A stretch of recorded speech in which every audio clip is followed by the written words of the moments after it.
Hi friends, सबसे पहले जय सिया राम। आज हम लोग पढ़ेंगे standard 12 economics chapter first graphs in economics. उसमें हम टॉपिक आज कवर करेंगे, पढ़ेंगे aspects to be considered while drawing a diagram और अ ग्राफ। डायग्राम या ग्राफ ड्रॉ करते हुए क्या क्या चीज़ें ध्यान में रखनी होती है, आज हम लोग ये समझेंगे। तो चलो समझते हैं। देखो friends, aspects to be considered while drawing a diagram और a graph. While making diagrams and graphs, the following aspects must be considered as purpose of drawing pictures is to make an analysis simpler and more effective. जब हम diagram या graph बनाते हैं तो ये जो भी एस्पेक्ट्स दिए हुए, यहाँ पर 6 एस्पेक्ट्स दिए हुए, उसको ध्यान रखने पूरी ज़िंदगी के लिए ये काम में आएगा दोस्तों।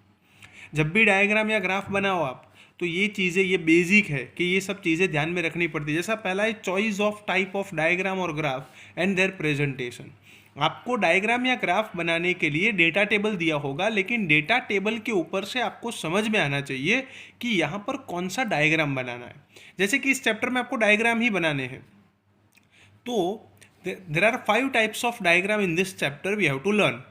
First is time based line diagram, which is also known as time series graph. तो टाइम बेस्ड लाइन डायग्राम, दूसरा है सिंपल बार डायग्राम, तीसरा है क्लस्टर्ड बार डायग्राम, चौथा है डिवाइडेड बार डायग्राम और पांचवा है पाई डायग्राम। लेकिन दोस्तों, डेटा टेबल के ऊपर से आपको समझ में आना चाहिए कि कौन से वक्त कौन सा टाइप का जो डायग्राम है वो ड्रॉ करना है। इसलिए यहाँ पर क्या लिखा है, choice of type of diagram और ग्राफ एंड देयर प्रेजेंटेशन। पहले सिलेक्ट तो कर लो कि कौन सा बनाना है। तो अगर आपके पास मैक्रो इकोनॉमिक इन्फॉर्मेशन हो और इन्फॉर्मेशन टाइम के हिसाब से चेंज हो रही हो, तो समझ जाने का कि उस वक्त टाइम बेस्ड लाइन डायग्राम बनाते हैं। ये कुछ हिंट है जिससे आपको पता चलता है। दूसरा ये है कि अगर आपके पास माइक्रो इकोनॉमिक्स डेटा है और सिंगल फ्रीक्वेंसी है जो डेटा टेबल है उसमें, तो उसमें आपको सिंपल बार डायग्राम बनाना है। अगर मान लो आपके पास माइक्रो इकोनॉमिक्स डेटा है और एक से ज़्यादा फ्रीक्वेंसीज है और उसका टोटल नहीं दिया हुआ है, तब आपको बनाना है क्लस्टर्ड बार डायग्राम। अगर मान लो कि माइक्रो इकोनॉमिक्स का डेटा है, आपके पास एक से ज़्यादा फ्रीक्वेंसी है और सबका टोटल दिया हुआ है, तब आपको बनाना है डिवाइडेड बार डायग्राम। और जब मान लो कि माइक्रो इकोनॉमिक्स डेटा है, मतलब आपको इंडिपेंडेंट वेरिएबल नहीं दिया हुआ है, there are two types of variable in data table. First is independent variable and second is dependent variable. Independent variable is always drawn on x axis and dependent variable is always drawn on y axis.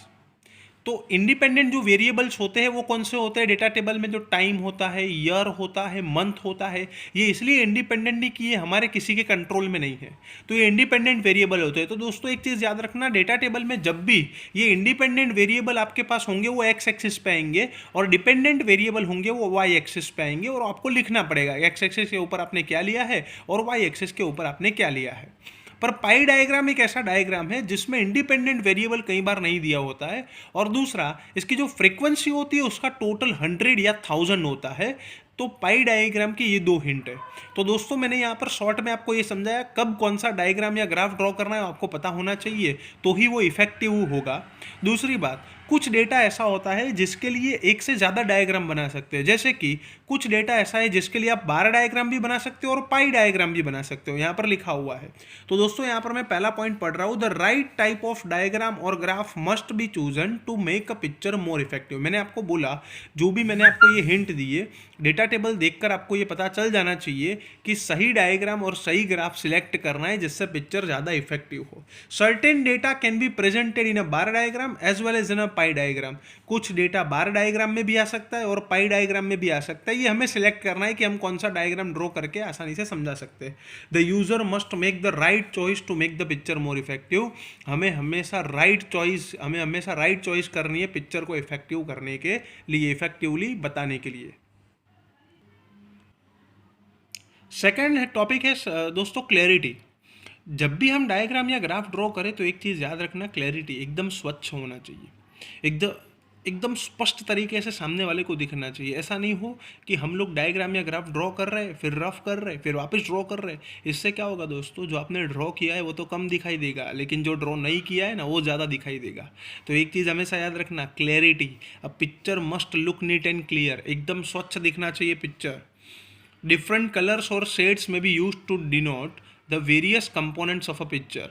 जो भी picture है उसके अलग अलग components को दिखाने के लिए अलग अलग शेड्स का इस्तेमाल होता है। क्लस्टर्ड बार डायग्राम में, डिवाइडेड बार डायग्राम में, पाई डायग्राम में, ये सारे डायग्राम में अलग अलग जो कंपोनेंट्स होते हैं उसको अलग अलग कलर या अलग अलग शेड से दिखाए जाते हैं ताकि आसानी से समझाया जा सके। तीसरा है स्केल्स एंड मेजर्स। ये बहुत ही इंपॉर्टेंट है। आपके पास डेटा टेबल में कुछ नंबर्स होंगे, आपको क्या करना होगा, उस नंबर की मिनिमम वैल्यू और उस नंबर की मैक्सिमम वैल्यू, वो मिनिमम वैल्यू और मैक्सिमम वैल्यू का जो डिफरेंस है उसके हिसाब से आपको अलग अलग डिफरेंसेस के आधार पर स्केल और मेजर्स तैयार करना पड़ेगा, खास करके स्केल्स, जिससे आपका डायग्राम या ग्राफ बहुत बड़ा भी ना हो और डायग्राम या ग्राफ छोटा भी ना हो। ये साइज में मीडियम होना चाहिए, अप्रोप्रिएट होना चाहिए।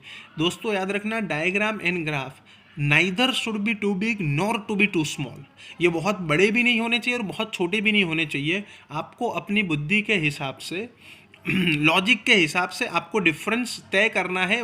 जो भी वाई, ज़्यादातर वाई एक्सिस के ऊपर नंबर्स आएंगे तो नंबर्स आपको कितने डिफरेंस में लेने हैं वो आपको देखना है। To make a picture look appropriate in size, scales must be taken in accordance with the data. जो भी डेटा आपके पास दिया हुआ है इसके हिसाब से आपको स्केल और मेजरमेंट करना है, जिससे डायग्राम या ग्राफ एकदम मीडियम साइज का बने। बहुत बड़ा भी नहीं होना चाहिए, बहुत छोटा भी नहीं होना चाहिए। चौथा है रिप्रेजेंटेशन ऑफ एक्सिस। मैंने अभी आपको बताया दो एक्सिस आते हैं, एक होता है एक्स एक्सिस जो हम हॉरिजॉन्टल लाइन पे लगते हैं और एक होता है वाई एक्सिस जो हम वर्टिकल लाइन पे लिखते हैं। वाई हॉरिजॉन्टल पे एक्स और वर्टिकल पे वाई। एक्स एक्सिस जो होता है उसके ऊपर हमेशा इंडिपेंडेंट वेरिएबल्स आते हैं, वाई एक्सिस के ऊपर हमेशा डिपेंडेंट वेरिएबल्स आते हैं। Both axes of a diagram or a graph must be denoted or represented with appropriate details of what they represent। हमें ये बताना पड़ेगा कि हमने x एक्सिस के ऊपर क्या रिप्रेजेंट किया और y एक्सिस के ऊपर क्या रिप्रेजेंट किया है, वो लिखना पड़ेगा ताकि समझने वाले को आसानी से समझाया जा सके। पर एक चीज़ हमेशा याद रखना, x एक्सिस के ऊपर इंडिपेंडेंट वेरिएबल्स, y एक्सिस के ऊपर dependent variables. Fifth, data table and source of data. आपके पास डायग्राम या ग्राफ बनाने के लिए डेटा टेबल होना चाहिए। हम डायग्राम की डेफिनेशन और ग्राफ की डेफिनेशन बोलते क्या है, diagram is a representation of observable data. तो सबसे पहले डेटा होना चाहिए, डेटा टेबल के ऊपर से तो डायग्राम या ग्राफ बनते। तो जो भी डेटा टेबल आपके पास है उसके हिसाब से ही डायग्राम या ग्राफ बनाना है। तो data table is prime requirement for making diagrams and graphs.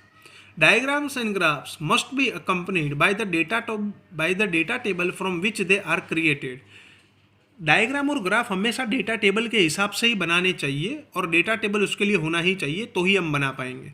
And by mentioning the source of data, अगर हम नीचे ये लिख देंगे कि ये डेटा हमें कहाँ से मिला है, सोर्स लिख देंगे, तो सोर्स लिखने से क्या होगा, वो पिक्चर ज़्यादा रिलायबल और भरोसे पात्र, जिसको बोलते हैं ऑथेंटिक बन जाएगा। सामने वालों को ट्रस्ट आएगा। जैसे कि पॉपुलेशन का डेटा हो, आप पॉपुलेशन का डायग्राम या ग्राफ बना रहे हो और नीचे सोर्स लिख दिया है सेंसस ऑफ इंडिया, तो आपको भरोसा आएगा कि नहीं, ये इन्फॉर्मेशन सही होगी। क्योंकि बहुत सारी इन्फॉर्मेशन गलत भी होती है, या तो हाइपोथेटिकल एग्जाम्पल भी हो सकता है जो सिर्फ कल्पना के ऊपर आधारित होता है। तो सोर्स लिखने से जो समझने वाले हैं उनको भरोसा आता है, उनको ट्रस्ट आता है कि ये इन्फॉर्मेशन सही है। तो इसलिए यहाँ पर क्या लिखा है, by mentioning the source of data the picture becomes more reliable and authentic. Sixth last, method of calculating the data. दोस्तों डायग्राम और ग्राफ के डिफरेंस का जो मैंने वीडियो बनाया था वो आप देख लेना एक बार। डायग्राम और ग्राफ में डिफरेंस यही है, to understand diagram knowledge of statistics is not required, but to understand graph knowledge of statistics is required.